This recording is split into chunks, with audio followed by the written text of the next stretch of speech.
қайратты жақсы көремін. Жақсы көретін себебім, мына Абайдың бір сөзі бар: ортаға өнеріңмен емес мінезіңмен сиясың дейді. Кішіпейіл, елгезек, адамның іші бауырына кіріп тұратын, дәстүрлі кәдімгі қазақи тәрбие алған, осындай бойында бір бізге жағатын, біз тектес адамдарға жағатын көптеген бойында қасиеттері бар.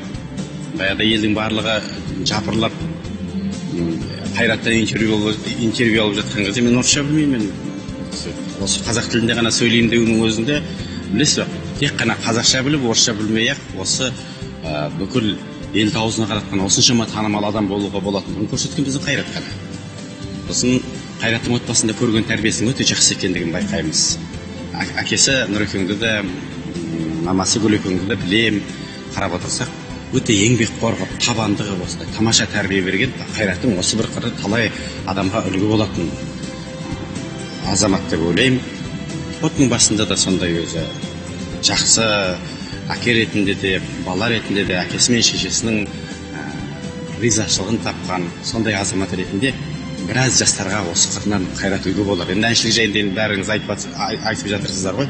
Маған негізі осы бір құр ерекше. Сосын Қайратжанмен баяғыда бір серуенге шығып, саятшылыққа алып шықты ма де, арнайы көрейінші, өзім білгім келді.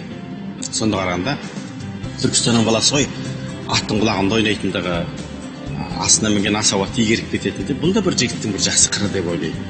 Осындай біраз қырынан маған Қайрат бауырым өте мен үшін ұнамды.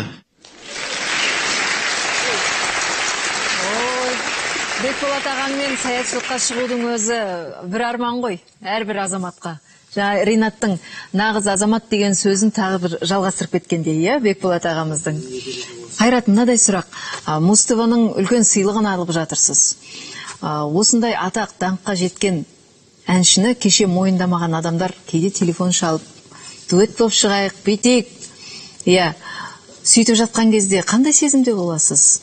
Айызыңыз қалып, бәлем айтып ем ғой кезінде мені жолатпап едің дейсіз бе әлде? Әкемнің осы уақытқа шейін айтып келатқан сөзі бар. Балам, қазақта осындай сөзі бар: ұлық болған сайын